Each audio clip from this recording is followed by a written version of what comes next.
Hello, my name is Andy and I am the Village Idiot. I'm armed with a car and a GoPro and an unhealthy amount of time on my hands. I'm using that time to attempt to visit every civil parish in England. You're watching the Selby series. Selby is one of 11 subdivisions of the county of North Yorkshire. It's made up of 74 civil parishes, a lot of which are very small.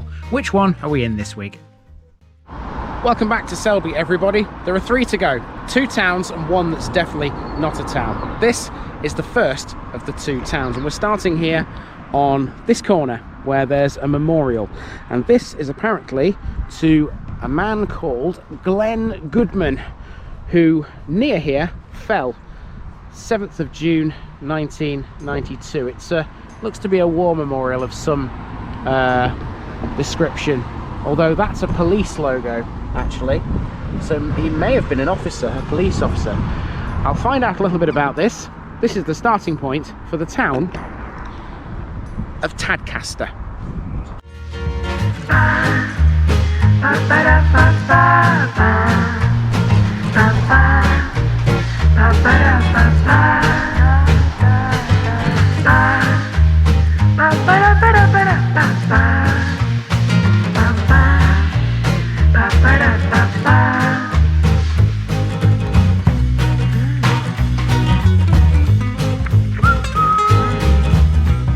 This Selby episode is sponsored by Past Days, a family history blog by June Terrington. You'll find a link in the description.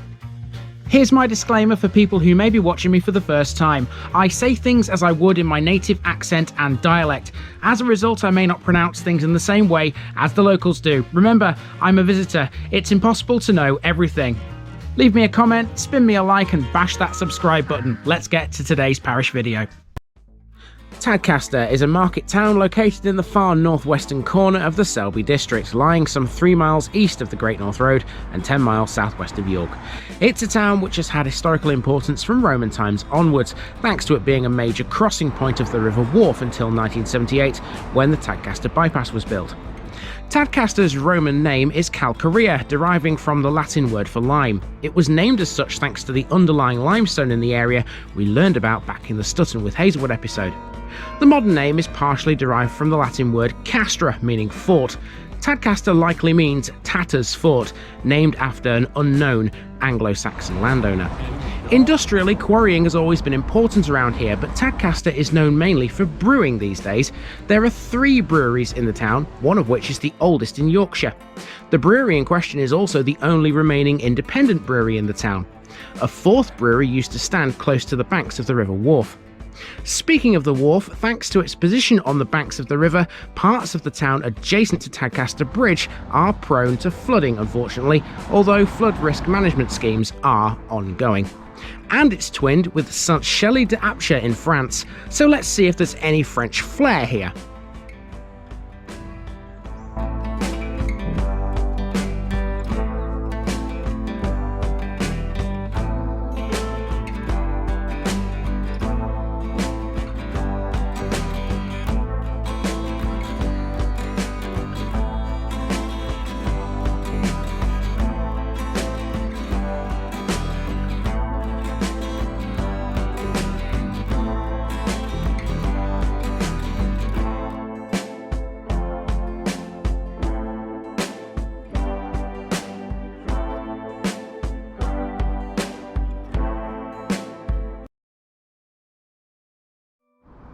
Our route begins at the Glenn Goodman Memorial on Station Road. He was indeed a police officer, a special constable no less, who was shot dead by a member of the IRA in 1992 after making a routine vehicle check on the A64.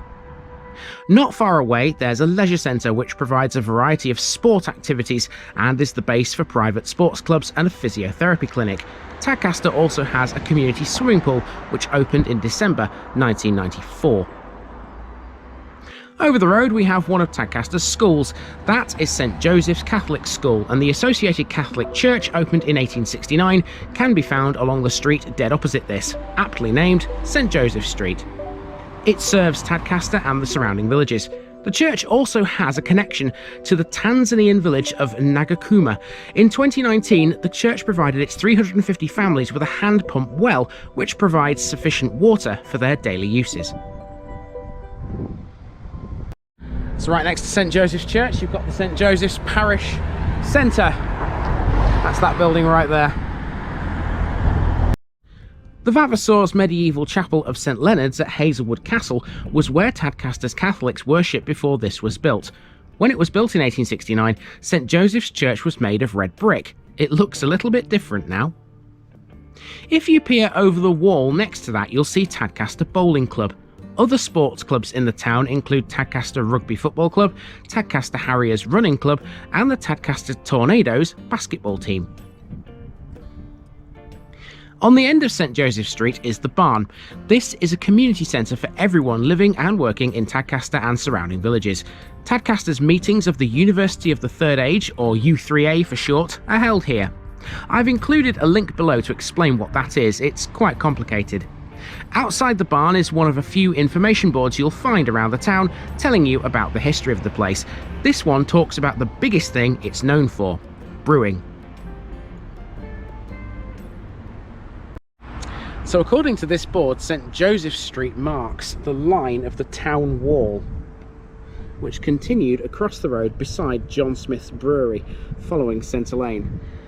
It's funny because that's exactly where my route goes. It goes across the road and down Centre Lane, besides one of Tadcaster's largest and most well-known landmarks, the John Smith's Brewery. Let's have a look at that now. Tadcaster has a long association with the brewing industry because of the quality and accessibility of the local water, rich in lime sulphate after filtering through limestone. Freshwater springs, known locally as Popple Wells, still bubble up near St Mary's Church. Currently, there are 3 breweries in the town. These are the Tower Brewery, Samuel Smith's Old Brewery, and this one, the imposing John Smith's Brewery with its distinctive chimney, which overlooks the High Street. With a 38 million litre capacity, the brewery is one of the largest in the country. The current buildings date from between 1879 and 1883, although they display a date of 1758. That's the year that founder Stephen Hartley began the business. In the early 1900s, the brewery was considered to be one of the best run in Britain. In 1907, it began to bottle its own beer, and by 1912, the company owned over 250 horses who delivered the beer as far afield as Pateley Bridge. Now, of course, breweries go hand in hand with pubs, and across the road from the brewery you've got the Howden Arms, or what used to be the Howden Arms. It doesn't look like a pub anymore. It's this building here. I'll have to research that because it doesn't look like it's open as a pub anymore. It just looks like a house now. Anyway, we're going to walk through the brewery, which is perfectly legal because this is a public road, Centre Lane, and we're heading for a football club next, Tadcaster Albion. Walking through the brewery is a little bit of a strange experience. You're on a public road, but it feels like you're not supposed to be there. There's also a distinctive smell on the air, the fusty yet pleasant aroma of beer. The brewery produces beers including John Smith's, the highest selling bitter in the United Kingdom since the mid-1990s. As well as this, a range of Heineken products including Amstel and Kronenbourg 1664 are brewed here. Let's move on to the football club. Tadcaster has 2 football teams, Tadcaster Albion and Tadcaster Magnets. This is the former, founded in 1892. They compete in the Northern Premier League Division 1 East, the 8th tier of English football. Originally, they were called John Smith's Football Club, rather unsurprising given that their ground stands in the shadow of the brewery. They kept this name until 1923, when they were renamed as Tadcaster Albion.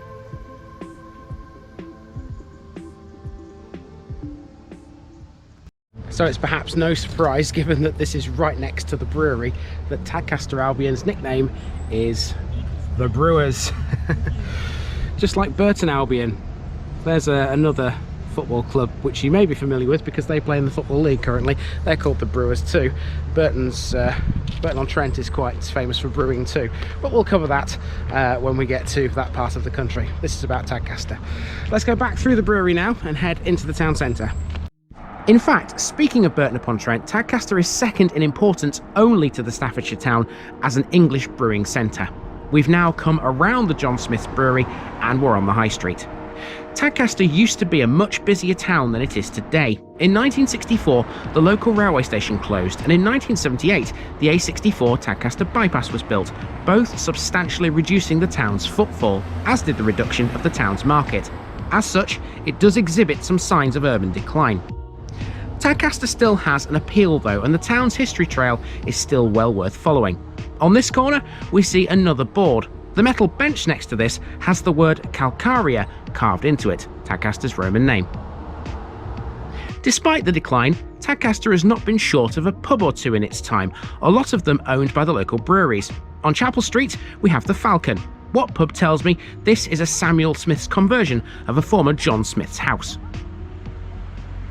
Well, there appears to be plenty of car parking in Tadcaster, even though a lot of the side streets are double yellow lined, like this one, for example.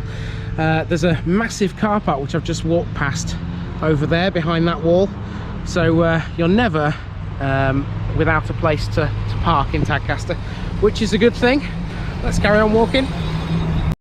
Where Chapel Street meets Westgate, we have the town's war memorial. This is made from Portland stone with a slender Celtic-style cross on an octagonal plinth. The name plaques are in 2 rows, the upper one for World War I and the lower one for World War II. Station Road also meets Westgate here. At 28 Westgate, by the way, is the Riley Smith Hall. This is a theatre, ballroom and concert venue built in 1924 by William Riley Smith. A gift to the town, its first performance, Calcaria, starred Riley Smith himself. Walking along Westgate, this building is the Grade 2 listed Old Sunday School. This dates from 1788 and was built by public subscription according to the plaques on its wall. It was enlarged in 1908 and restored in 1984. A lot of this route will seem like it's constantly on the A659. It's a strange road.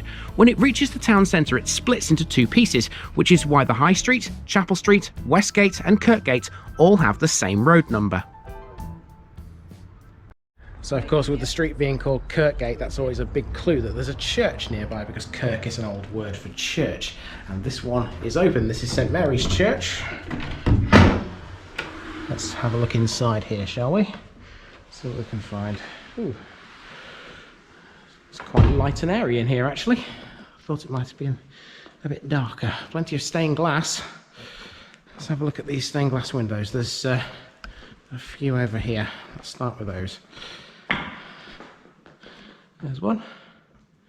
Let's walk down the aisle. They're pretty, aren't they? It's funny, sometimes you see churches that don't have them. I always think they enhance a church, even though churches that don't have stained glass have more natural light. I always think they enhance a church. Let's go around to the chancel.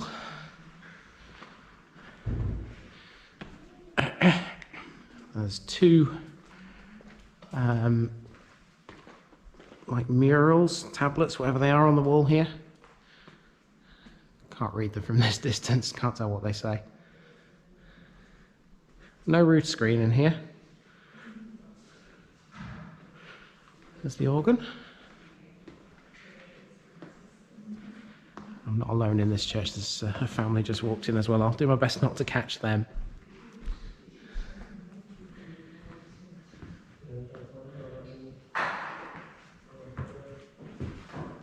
It's quite tall, this church as well.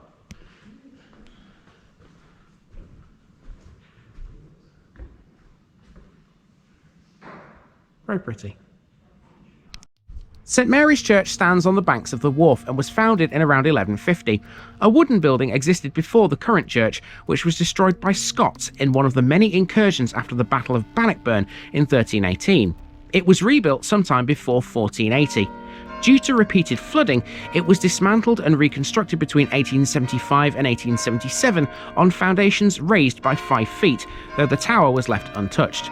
In 1897, a new north aisle was added. On to Kirkgate, next we have the Ark. This is the base of Tadcaster Town Council, and as such, this is where the Town Council notice board is. The Ark is the oldest building in active use in the town, built in the late 15th century. In the 17th century, it was known as Morley Hall. In its time, it's been a post office, an inn, a butcher's shop, a private house, and a museum. Some of the Pilgrim Fathers are reputed to have planned their voyage to America here. An exact replica exists in Ohio in the USA. Blimey, Tadcaster, how big do you want your parish notice board? Look at this, massive this one. I'll put it in the corner. That's Tadcaster done. 2 left in Selby now. At the end of Kirkgate is an old HSBC bank, which in 2014 was turned into a Costa Coffee.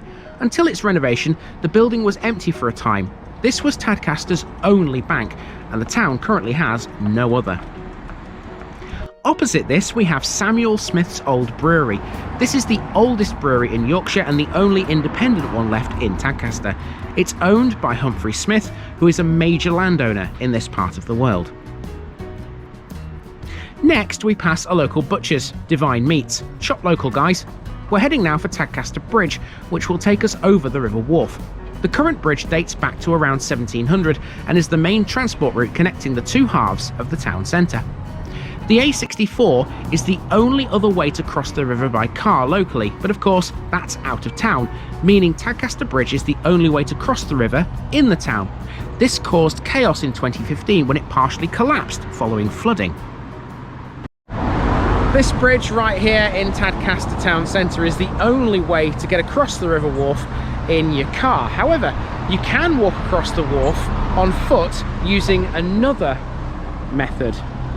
And that other method I'll be using later to get back across the river to the start point, and you might just be able to see the other method in the distance there. We'll talk more about that when we get there. The A659 now becomes Commercial Street. Here we have another pub. This is the Coach and Horses, another former John Smith's house. It's a family-friendly pub which serves food with a modern interior of 2 halves and a wood floor throughout. Not far away we have the bus station. Tadcaster is served by the local bus services which run to Leeds, Wetherby, Harrogate and to Sherburn in Elmet. On Mondays, the 495 service runs to and from Selby too. There's a medical centre here as well. I hate to say it, but I'd be remiss not to mention that this whole area around Tadcaster Bridge, including the bus station and the medical centre, was flooded as recently as February 2022. Back on Commercial Street we have the Bay Horse. This is temporarily closed according to Google, but this is a Samuel Smith's pub. It's been described online as the hidden gem of Tadcaster. I wonder why that could be. Okay, we've moved away from the town centre now. Just come up a shallow-ish hill. You can definitely tell you're in a valley here. So we're here at this junction next, and this is Oxton Lane. I'm sure you remember Oxton. The Oxton episode wasn't a very big one. So if you carry on down this road here, you'll eventually get to Oxton and then to Bolton Percy, where there's the historic 15th century church.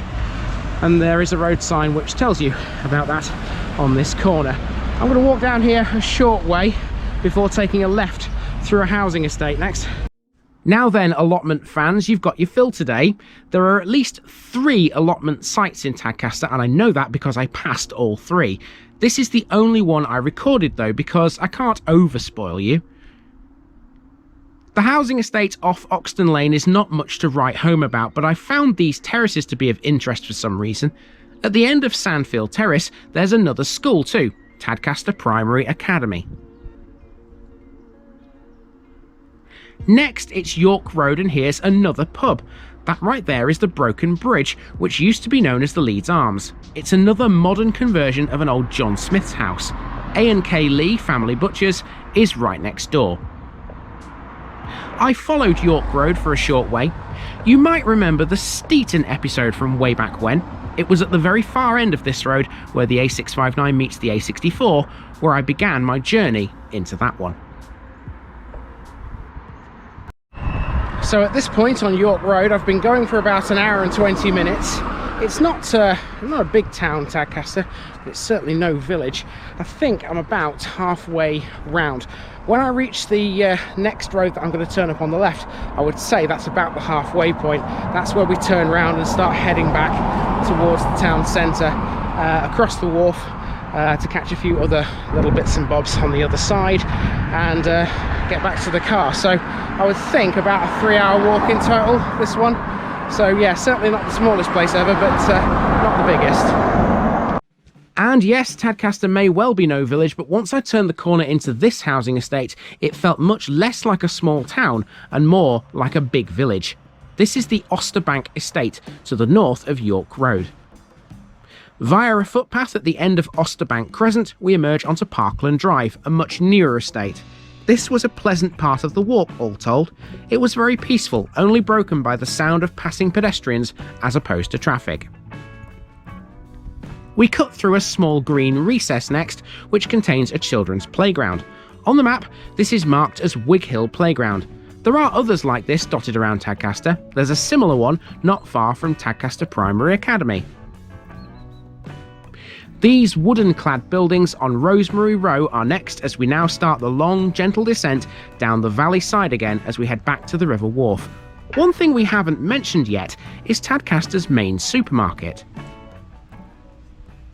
So where we are now is a footpath which leads towards the River Wharfe again, and to my left, your right as you look at this, is a wall, and behind that wall is Tadcaster's main supermarket, which is a Sainsbury's. I was kind of hoping that you would be able to see the front of it, but it's only a supermarket. I'm pretty sure you know what they look like. It's literally just behind that wall there. We're going the other way though, along the River Wharfe. Just wait for this van. We're going up here because this will take us to the other way of getting across the River Wharfe. If you follow this road, you might end up a little confused. It seems to run into a dead end at this building, the mill house, part of a former corn mill which stands on the wharf's eastern bank. If you walk through its frontage, you'll find a riverbank footpath. This runs to the Grade 2 listed 11-arch Tadcaster viaduct, which is something of an anomaly. Normally, old viaducts like this carried a railway line. This one did carry a line, but not the one it was supposed to.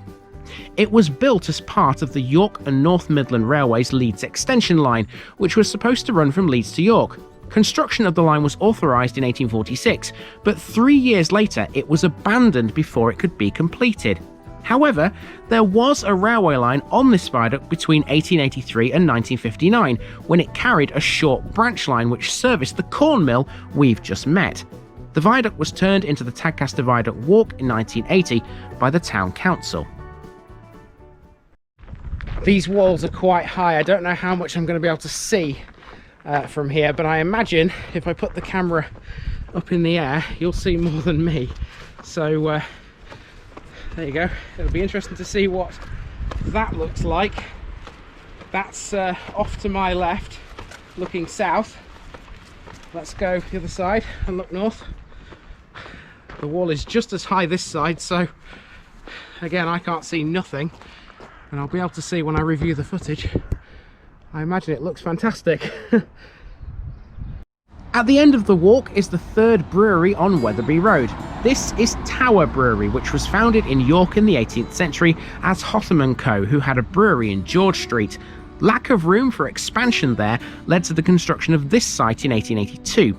The name was changed, but the company's offices remained in York throughout its existence before being acquired by Hammonds Bradford in 1946. The brewery, now much rebuilt, is still in operation as part of Molson Coors UK. There's not much to say about Wetherby Road, but these terraces were interesting. These are called Coronation Villas, and at one end of them, possibly both because I didn't check, you'll find the head of George VI carved in stone on the exterior wall. That brings us back to the Glenn Goodman Memorial, where Station Road and Wetherby Road meet. Goodman's murderer, by the way, was given a life sentence, but was released under the Good Friday Agreement.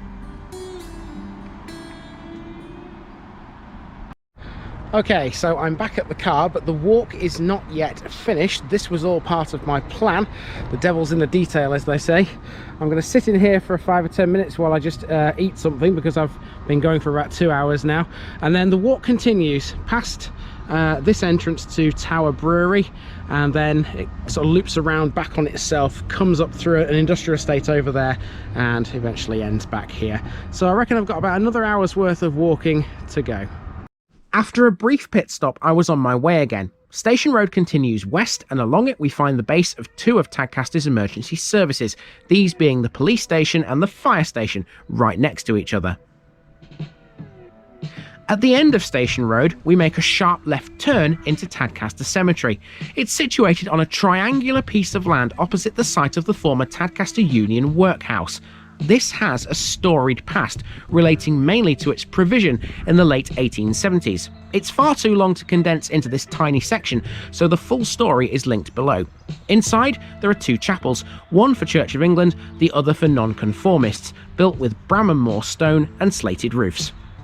Now at this point, my route was to take me across the cemetery and onto Dorchester Road by hopping over the low perimeter wall along the cemetery's southwestern edge. However, some roadworks threatened to foil that plan. So let's see if I can actually do this, or whether or not I've got to walk all the way around. Here's the wall. It's a lot higher than I expected. The roadworks seem to stop there, so with any luck, I should be able to get across here. This is not going to be easy, I have to admit. It was then a short hop through a gap onto the Golf Links estate, which connects us to Stutton Road. This last part of the walk will talk about the former Tadcaster railway station, which closed to passengers in January 1964. The former line, Harrogate to Church Fenton, runs along the back of the houses on Stutton Road, and here is the approximate point on Leeds Road where the line would have crossed it. The site of the station is now Guardian Park Industrial Estate. I opted to quickly get a look at Tadcaster's petrol station a bit further up Leeds Road before walking through the industrial estate. The Magnets Sports and Social Club is off Leeds Road 2 on the opposite side. We cut through Guardian Park to finish.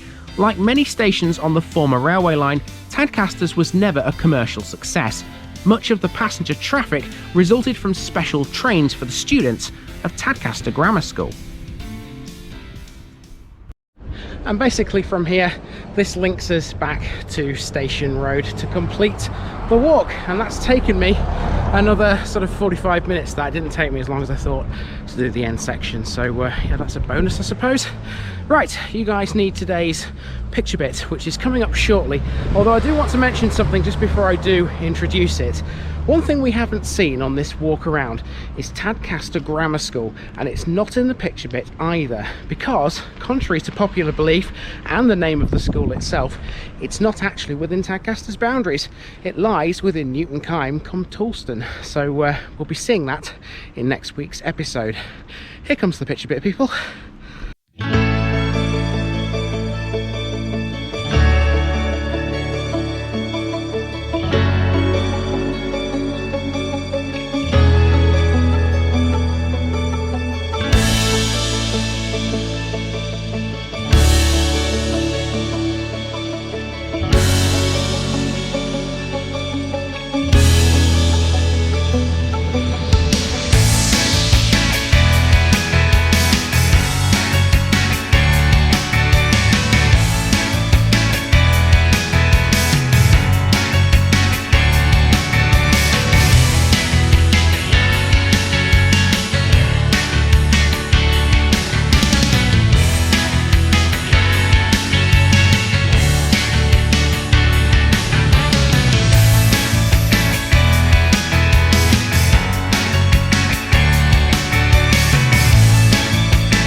And that's a wrap, folks. That has been Tadcaster, a town famous for brewing. And doesn't the brewery look fantastic overlooking the town centre?